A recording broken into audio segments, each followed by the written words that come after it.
Okay, I am going to talk about two methods to stop sinning. One of them is a natural method that a Christian or non-Christian employs, and it works most of the time, sometimes. And then we'll tell you a second method, which is supernatural, which enables you to sin no more. So we're going to look at both of those methods. Now, first let me show you what I've been doing this week. This is a painting that I did, working on right now, and there's another one that I did recently. So a couple of them, that's what I do. I've actually been painting this morning, and then I run up and work on my notes and go back and paint some more. So it's what I do, especially during cold weather. Here's one I just got laid out. I'm working on now. It is developing rather nicely. That's also from Cane Creek around here, not too far from my house. And here's the one I just finished before that one. Another Cane Creek. I think I caught a bass right there. A smallmouth bass. Move in, give you some detail.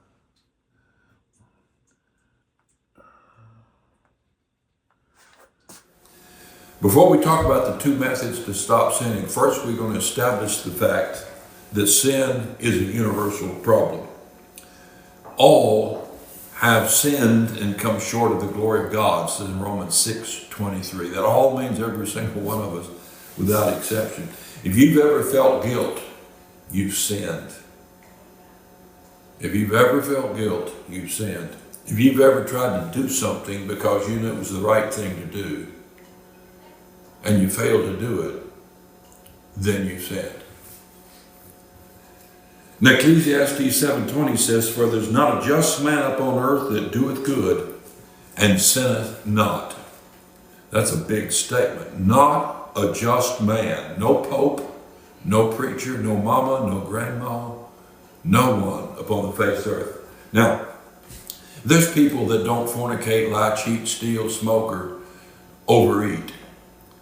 That if you lived with them for a week, you'd say, well, they don't sin.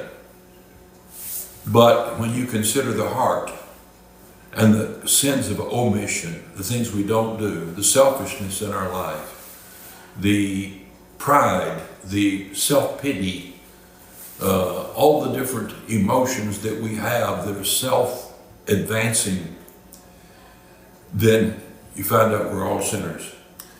Romans 3:12 says, "They're all gone out of the way. They are together become unprofitable. There is none that doeth good, no, not one." And then John said in 1 John 1:10, "If we say we've not sinned, we make him a liar, and his word is not in us." Now that being settled, God commands us to not sin. He expects us to not sin. He's made provision for us not to sin. Furthermore, we expect it of ourselves if we have any moral fortitude at all. A good person, a righteous person, a Christian, even non-Christians, good people, don't decide, I'm going to go out and sin today. They'll decide, okay, during my life, I'm going to be a sinner. If you ask people, are you a good person or a bad person? Most people tell you I'm a good person. Why? Because they try to do what is right most of the time. And that's their commitment in life, to be good. But God commands us to sin not. Psalm 4:4, "Stand in awe and sin not." There in the Old Testament. 1 John 2:1, "My little children, these things write unto you," that's the scriptures, "these things write unto you that you sin not." The Bible is written, portions of it in particular, are written so you can stop sinning. Now that's left out of a lot of Christianity today. Most Christians have settled into the acceptance of their sin and the sin of others, and they live and wallow in a pitiful condition of self-condemnation. John 5:14, afterward Jesus findeth him in the temple and saith unto him, behold, thou art made whole, sin no more. So here's a man Jesus had healed, and he told him, don't sin anymore. Why would he do that if it were impossible for him to sin not? 3 John 11, behold, follow not that which is evil, but follow that which is good. He that doeth good is of God. He that doeth evil hath not seen God. There's a big assumption in Scriptures that if you do evil, you're not of God. That there's a clear difference between a Christian and a non-Christian. And you can see it in their life. If they live in sin, they're of the devil. If they live in righteousness, they're of God. Now, the two methods to stop sinning, I'm going to give you the first one. It's a natural way. This natural way is understood intuitively. It's innate knowledge. It's something employed by people. Psychology is based on the assumption of the truths of this. And in fact, 99% of the sermons preached on stopping sinning are nothing more than naturalistic things that everybody universally in all religions employ. And what makes that dangerous is it leaves out the real supernatural way of overcoming sin, and it makes people content with living in a low level of expectation, struggle, and overcoming. So this natural way available to all depends entirely upon the values of the individual, the discipline the individual has, and the power they have in self-control. And that leaves out a whole lot of us. Most people don't have a lot of discipline, don't have a lot of moral courage. And give you an example, I've known plenty of sinners that decided it was wrong to smoke, harm their body, and they stopped. I've known plenty of drug addicts and drunks who decided it was wrong to take drugs, it was harmful and hurt their family, and hurt their wife and their kids, and it was a bad thing to do, so they stopped. Many more tried to and didn't, but the fact is some have. So now what happens is the Christian thinks the difference between him and the average sinner, where the average sinner too wants to stop sinning, is that he asks God to help him. The Christian confesses his sin and then asks God, please help me stop sinning. And so the Christian is praying all the time for strength and courage and power to turn sin down and not to yield to it. And you know what? God doesn't pay that prayer any mind at all. It just ignores it. Yes, that's right. You say, why would he do that? Because God has already made provision for us to overcome sin, and we're mocking what he did when we turn around and, like any sinner, pray, give me strength not to sin. God has already done what's necessary. We'll come to that in a bit. So, how do you stop sinning in a natural way? Think about this. Any sin you can conceive of with pleasure, with the right opportunity, you'll do it.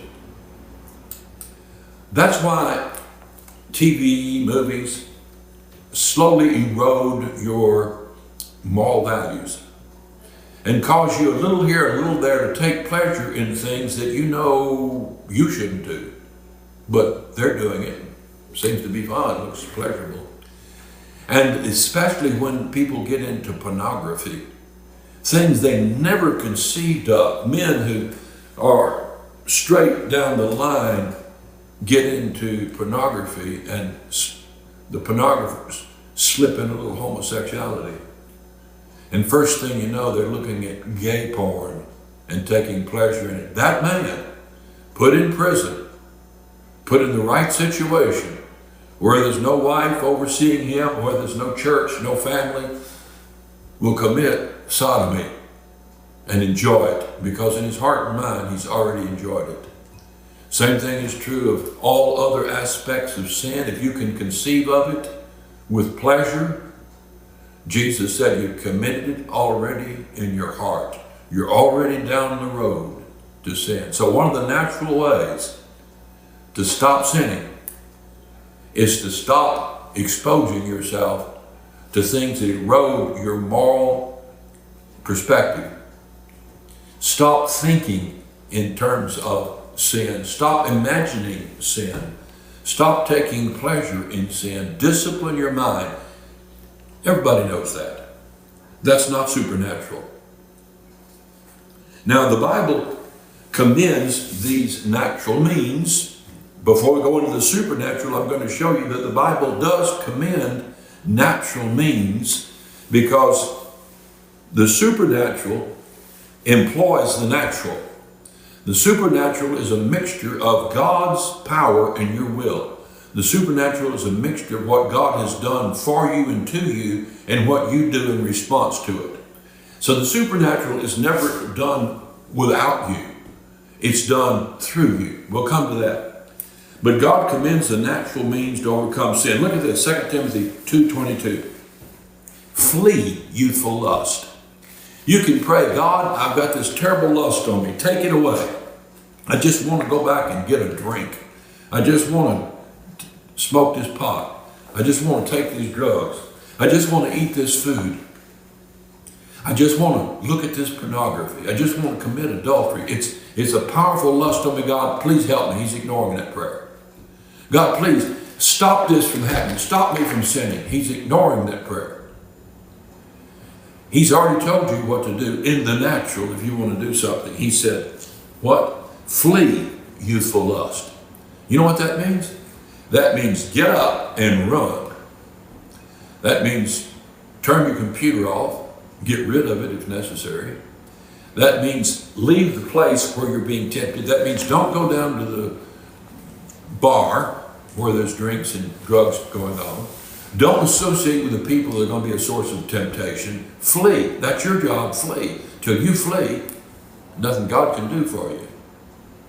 You can't have it both ways. You can't live in lust and overcome at the same time. You can't slip up to the edges of sin. I need something round. Hand me a plate or a skillet or something. Let me go get an illustration here. All right, here comes my helper. All right, this is the way it works. Right here on this globe is a place of balance where we should stand. Down here is falling into sin. Now, this is lust right here until the act of sin is committed. What people want to do is they want to think about the sin down here and the pleasures it would bring. And then they want to indulge their thoughts, their imaginations in it, maybe in media of some sort, or daydreaming or whatever, or flirting with the girl at work or the guy. Whatever it is, it's departing from the perfect place of equilibrium and balance and maturity and discipline, and beginning to walk down that road towards sin, expecting to come back and come back and come back until one day you go too far and you fall and you say, I fell into sin. Oh, you climb down into it one step at a time over a period of time. So the Bible says, flee youthful lust. Get away from it. That's your job. Now that's a natural thing that you can do. Doesn't do you any good to tell God to help me. God's waiting on you to take the act, to hate the sin and flee it. This is fun because I'm giving you truth that's going to change your life. And then it says, this is 2 Timothy 2:22, flee youthful lust, but follow righteousness. Follow. That's walking. Follow. Flee the lust, and then follow after what? Righteousness, faith, charity, peace, with them that call on the Lord out of a pure heart. Your heart may not be pure right now, but if you'll flee the youthful lust and follow after these things, righteousness, faith, charity, peace, then you'll find yourself in a place to where that sin is not pulling on you You'll get the breeze of temptation come through every once in a while, but you won't descend down into the torrents and the storms of lust that will drag you off your feet and sweep you down into the hollows and darkness of sin. You have no temptation taken you, but such as is common to man. You see, temptation will take you. It'll get you in a headlock, get you in a full Nelson. Sin will take you. If you mess around where it is, it's going to put its hands on you. But he said, no temptation is taken you, but such as is common to man. That means other people experience the same thing. But God is faithful, who will not suffer you to be tempted above that you're able. In other words, you'll experience temptation when you're walking in righteousness and purity and holiness, and you're at that point of balance. You'll experience temptation. It'll come and take you every once in a while, but you'll flee it. No temptation is taken you, but it's common to man. But God will not suffer you to be tempted above that you're able. Now, when you leave that point of equilibrium, that point of trusting God, point of a pure heart, and you begin to indulge your mind into sin, you're allowing temptation to take you down that road to ruin. And you have departed from the path of truth. You're on your own now. No temptation is taken you, but such as is common to man. But God is faithful, who will not suffer you to be tempted above that you're able, but will with that temptation make a way to escape. Notice, God does not promise to remove the temptation. He promises that you can escape the temptation. That's when you leave and leave your shirt behind. That's when you leave and you jump out of your shoes to get away. That's when you decide you despise that sin so much and what it does to the Lord Jesus Christ that you're leaving here. And that may mean moving. If you're in a location where there's extra temptation, it may mean a lot of things, but you need to be desperate. This is natural, something you can do. Hadn't gotten to the supernatural yet. And then he says, stand in awe, sin not. And that's God's command. But then he says, commune with your own heart upon your bed. So how do you sin not? You commune with your own heart upon the bed. The Bible says, speaking to yourselves in psalms, hymns, spiritual songs, singing and making melody in your hearts to the Lord. You have control of your heart. You have the input in your heart. Your brain, you can focus on what you want to think about. My wife's book, Create a Better Brain Through Neuroplasticity, right here, goes into that in a natural way, a way of science and psychology and the actual mapping of the brain. And it talks about how you can form your brain to be bent one way or bent the other way. So commune with your own heart. When you do that, you actually change your brain.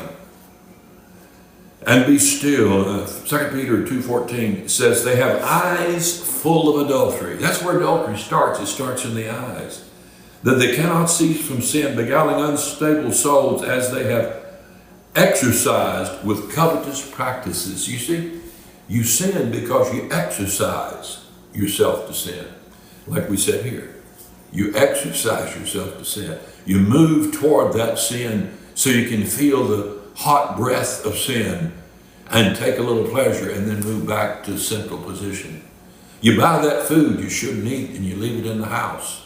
And then that hunger hits you about 2 in the afternoon. And what happens? You start gorging on that stuff that's going to blow your body up and shorten your life by 10, 15, 20, or 30 years. Having eyes full of adultery, they've exercised with covetous practices. 1 Corinthians 15:34, awake to righteousness. Listen, you got to wake up. The world, you've been made captive by Hollywood, by the media, by the world around you, by all the advertisements. Awake to righteousness and sin not. That's what God expects you to do. Sin not. As obedient children, this is 1 Peter 1:14, as obedient children, not fashioning yourselves according to the former lust in your ignorance. Now, you know what fashion is. We put on their fashion and it's what's popular. He said, don't fashion yourself according to your former lust. If you do that, if you exercise your mind, your heart, your activities the same way you used to, you're fashioning yourself according to your former lust. And it's going to end tragically. He said, be holy in all manner of conversation. Keep your conversation holy. It'll make a difference in your actions. Be holy, for I am holy, he said. That's what God expects of us, holiness. The church has slipped far away from God today. It's no longer holy. Philippians 4:18, finally, brethren, this is very, very good natural thing that you can do. Finally, brethren, whatsoever things are true, whatsoever things are honest, whatsoever things are just, whatsoever things are pure, whatsoever things are lovely, whatsoever things are of a good report, if there be any virtue in these things, if there be any praise, think on these things. That's what God tells you to do, to think on these things.